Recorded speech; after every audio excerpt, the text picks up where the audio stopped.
Cruz can't win. What's he doing picking vice presidents? Can't win. Can't win. He is the first presidential candidate in the history of this country who's mathematically eliminated from becoming president, who chose a vice presidential candidate. Okay? It's a record. Donald Trump mocking Ted Cruz and Ted's naming of Carly Fiorina as his running mate should he win the presidential nomination. So did Cruz really jump the gun with his pick coming so early as it did in late April? Let's talk about it now, and we do so by welcoming in the White House correspondent for National Journal, Shirish Date. SV joins us from the newsroom at the National Journal. Also joining us from The Hill, a publication I knew pretty well on Capitol Hill, and from the offices of that publication is Ben Kamisar, who is a reporter for The Hill. We thank you both for Skyping in from Washington, D.C. And Shirish, let me start with you. Those of us of a certain age remember Ronald Reagan in 1976 naming Pennsylvania Senator Schweikert to a ticket heading into Kansas City. But this Right. late April situation with Cruz naming Carly, what was behind that in your opinion? Yeah, I've been trying to figure that one out for a couple of days. Maybe to change the subject from having lost all 5 of the primaries the night before, having picked up, 2 or 3 delegates out of that whole thing. The logic eludes me, other than to try to change the storyline just a little bit. Not sure it worked. By this morning, it was old news, and people were on to other things. Well, and that is the nature of the news cycles, although it does seem in presidential politics we allow some stories to breathe and perhaps have a position of greater prominence. Ben, the situation has been that Trump has been able just to pick up all this free media.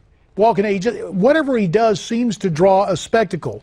But yesterday, at least, with Cruz naming Carly, was he able to move to the top of the news cycle, no matter how comparatively short a period of time that was? And is that going to help him in Indiana?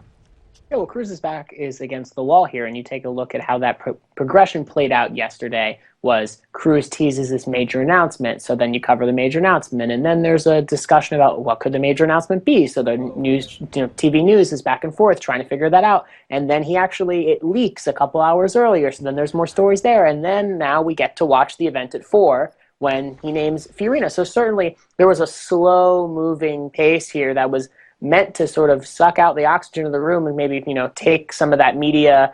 Free media back from Donald Trump. I mean, this is certainly a play for Indiana. Cruz's back is against the wall with as far as delegates goes. If most people sort of that are looking at the delegates think that if he can't win Indiana, then Trump's got a clear path to the nomination. So certainly anything to change it up and maybe to inject some excitement into that. And also don't forget, even if he is able to win Indiana, Cruz is, the big prize for delegates is California, a state that Carly Fiorina is from.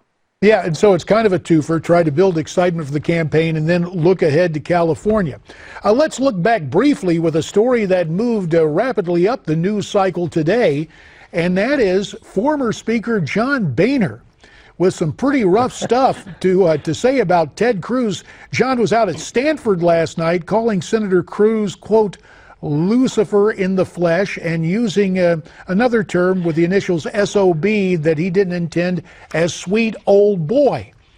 SV Date, and there you see it on the screen. Yeah. I'm not going to read it. I'm just going to ask you, Shirish, does this in a weird way help Ted Cruz, or maybe not such a weird way, a straightforward way? Does this give him a little impetus as the anti-establishment guy out in Indiana now? Well, it gets him in the news, I guess, right? So that's a plus. He didn't have to name anyone else to his cabinet today to have that happen. But the history of that is pretty amazing. Back when the whole government shutdown was coming, Senator Cruz tried to get folks in the Senate to work with him and go along with him. They refused. They absolutely had no part of it. So he went over to the House and recruited a bunch of buds of his there to do what he couldn't accomplish in the Senate. And that really irritated Boehner and the Majority Leader and everybody else over there, that he was, stick to your own side of the Capitol is what they're telling him. So I think we're getting a little bit of payback here.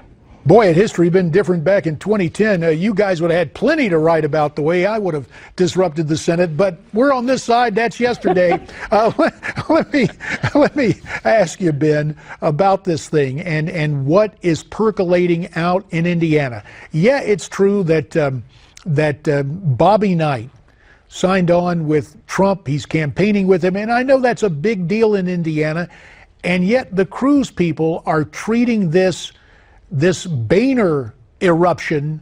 One of them earlier in this program, Steve Deace, called it manna from heaven. Will this help reinforce the notion of Cruz as the outsider? Well, that's what they're hoping for, especially you saw earlier this week Kasich and Cruz joined together in order to, for at least briefly joined together, deciding that Kasich would clear a path for Cruz in Indiana in the hopes that they can kind of coalesce that anti-Trump vote around Cruz. A lot of the Kasich supporters are moderates, so they might, they might understand where Boehner is coming from. But on the flip side, some of the criticism that Cruz specifically has gotten for this pact is that, now he looks sort of like he's playing an insider game, and that doesn't endear himself well when he's trying to play this outsider game. So you could have the situation where the Cruz campaign is trying to just flood the airwaves with this comment as sort of a proof of, hey, remember John Boehner? I'm the one that's on your side. I'm not like him. Fair enough. Ben Kamisar and S.V. Date with the perspective of the Fourth Estate from our nation's capital. Gentlemen, we thank you very much. You heard what our two esteemed journalists had to say. Agree or disagree? Send your comments to me at newsmaxtv.com/comments or via Twitter at NewsmaxPrime. Back with more.